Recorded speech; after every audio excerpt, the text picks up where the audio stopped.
So, hello guys, what's up? It's me again, Alicia nyo, at nagbabalik ulit para sa ating panibagong video.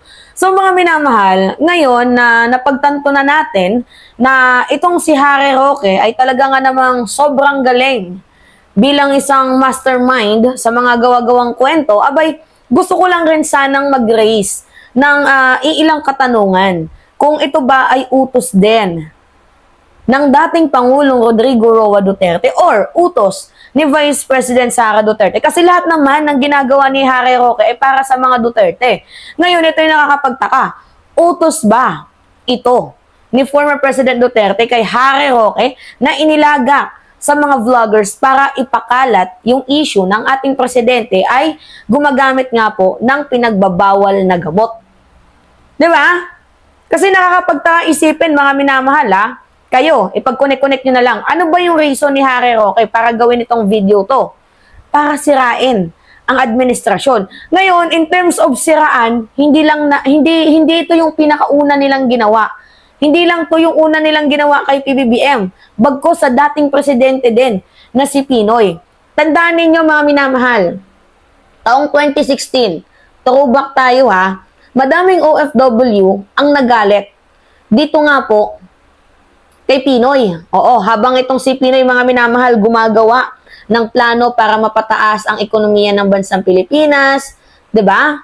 Iniisip kung ano yung magiging solusyon doon nga po sa lumalaganap na tensyon sa West Philippine Sea, habang pababa pa lamang po ng presidency itong si Pinoy, kasi last term niya na din po yun, mga minamahal, nung nagkaroon ng tensyon between the China and the Philippines. Kaya nga niya pinadala doon si former Senator Antonio Trillanes, 'di ba? Para magkaroon ng back channel negotiation. So, habang si Pinoy ay abalang-abala, 'di ba? Uulitin ko sa pagpapataas ng ating ekonomiya, 'di ba? Plano dito sa ating bansa, 'di ba?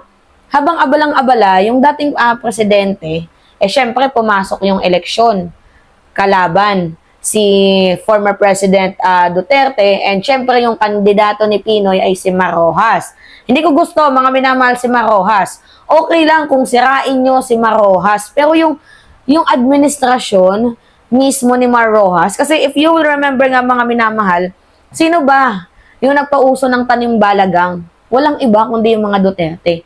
So ngayon, alam na natin may pattern na Kasi umamin 'di ba si Pebbles Talaquera na si Harry Roque yung may gawa ng video kasi gustong yurakin yung imahe ng presidente, yung imahe ng administrasyon ni FL, ni PBBM. So ngayon, 'di ba? Alam na natin, nagawa na nila kay Pinoy noon, nagawa din nila ngayon kay PBBM. Ngayon ang pinagtataka ko lang, sila din ba yung mga taong nasa likod ng tanimbala issue noon sa panahon ng administrasyon ni Pinoy? 'Di ba? Nagtatanong lamang po, mga minamahal. Kasi kailangan nating mabalatan itong isyong to.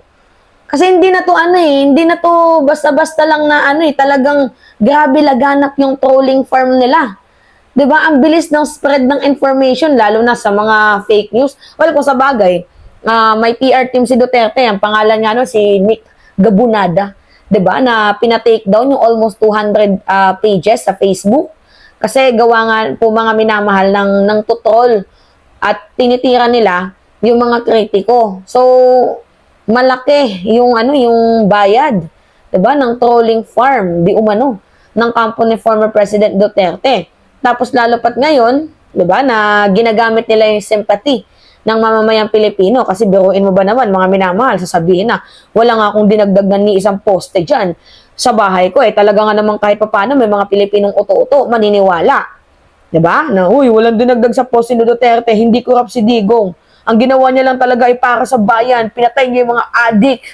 'Di ba? Hindi kasi nagigets 'yon ng ibang mga Pilipino natin na mali ang pumatay. 'Di ba? Well, kung sa bagay, si Digong lagi niya sinasabi na walang Diyos-Diyos, magsama tayo sa sa impyerno hanggang sa huling hantungan. Madami mga Pilipino ang sumakay sa ganong klaseng biro, 'di ba? Kaya nasanay din. Kaya nga tingnan niyo mga kabataan ngayon, 'di ba? Nagmumura. Bakit nagmumura? Dahil yan kay Duterte. Sinanay ni Digong yung mga kabataan sa kabastusan. Alam ninyo yan, mga minamahal. Kaya nga, kung babalikan natin yung mga panahon na nung si Pinoy ay presidente ng bansang Pilipinas, hindi malabo mga minamahal na yung paninira ng kampo. Kung ako lang yung tatanungin hindi malabo na yung paninira ng kampo ni former President Duterte, dito kay former President Aquino, is talagang planado. 'Di ba? Yung panimbala. Ngayon, ginagawa din nila sa administrasyon ng PBBM yan yung panimbala issue. Hindi natin alam, baka pakanalang din nila yung panimbala issue na yan doon sa NAIA. 'Di ba? Para sabihin na ang ating presidente ay walang ginagawa. Tingnan nyo naman, mahilig silang gumawa din ng istorya. Yung tandaan ninyo, yung pinano daw, nilagyan ng bomba, yung OVP. Sino namang, alam nyo mga minamahal imposibleng lagyan ni President Bongbong Marcos, yung Office of the Vice President ni Sara Duterte ng bomba. Dahil unang-una, di ba, sinisira nyo na nga siya sa issue na siya yung nagpahuli kay former President Duterte. Alangan naman sirain niya pa yung sarili niya sa issue ng OVP. Wala ka naman dito, ba't niya tataniman? Ano yung reason din ni PBBM na bakit tataniman? Bakit kanya papatayin? Di ba kayo ngayon may threat sa ating Pangulo? Di ba mga minamahal? So mahilig silang gumawa ng yung mga issue na sila lang din yung may gawa. Di ba? Ganyan sila. Kung ako yung tatanungin, yan po yung aking napapansin. Mahilig silang gumawa ng issue, tapos solusyon din nila.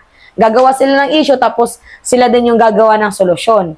Parang ganun ba, mga minamahal? So sabi ko, ay, bistado na. Kaya nga kung ipapag-connect-connect natin, ano to? Utos ba to? Ni Sara Duterte?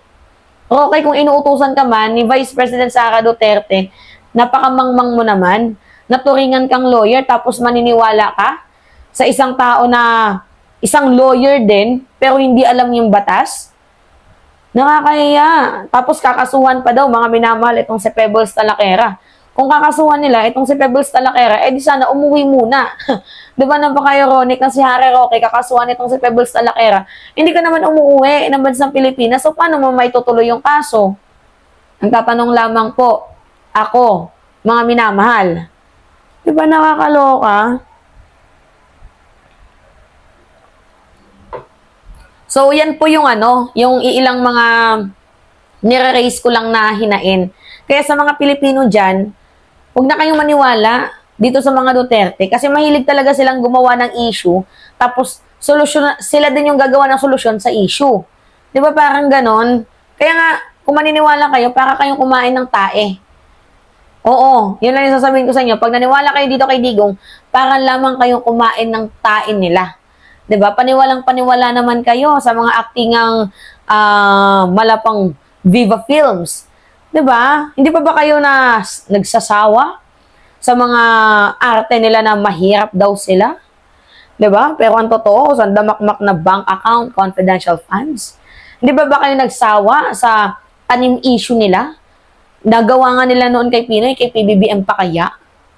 'Di ba? Kaya mga Pilipino, mag-isip din kayo. Ang akin lang masasabi, medyo mahusay itong kampo talaga ni former President Duterte dito sa trolling. Kung ako lang yung tatanungin.